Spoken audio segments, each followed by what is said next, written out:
I'm going to be testing to see if springs on shoes can actually make you jump higher. But before that, let's see how we got here.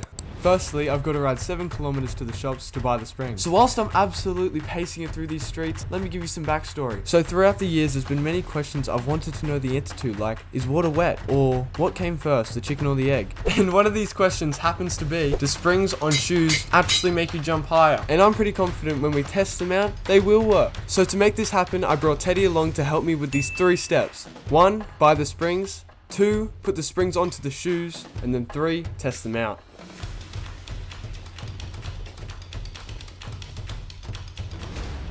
So now that we made it to the shops, it was time to complete step 1. But in search of the springs, we got a bit distracted.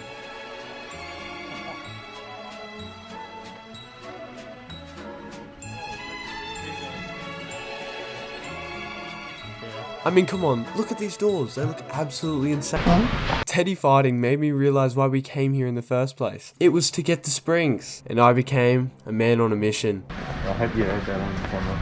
Shortly after, we found where the springs were, but not the ones we were looking for. So we decided to settle on the bigger ones. Although this was a small problem, we still believed that this was possible. I think. I'm pretty sure. So now that we have completed step 1, it was time to head back home and put the springs on the shoes. But before that, we had to do something very important.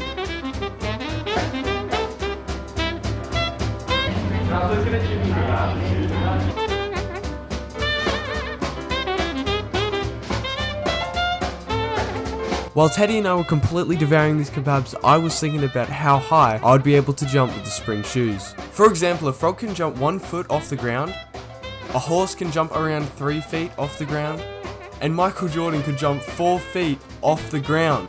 Yeah, that's pretty high. Yeah.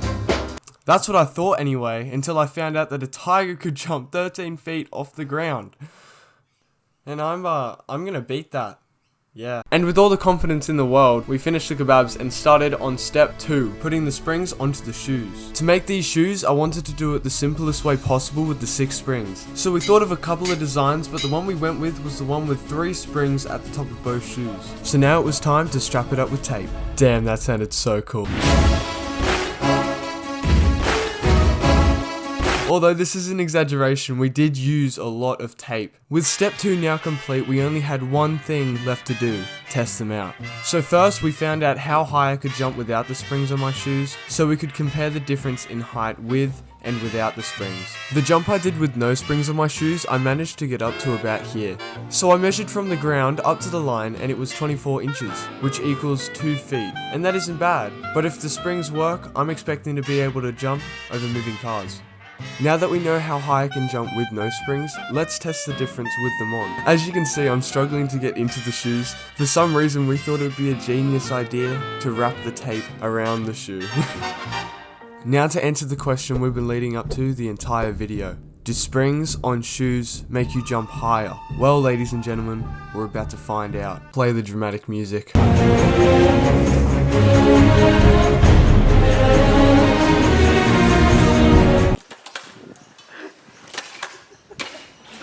Whilst I try to convince myself that it worked, if we look back, the springs got to here, so I actually managed to jump higher without the springs. So there you have it, folks. Springs on shoes don't make you jump higher, unless you use these.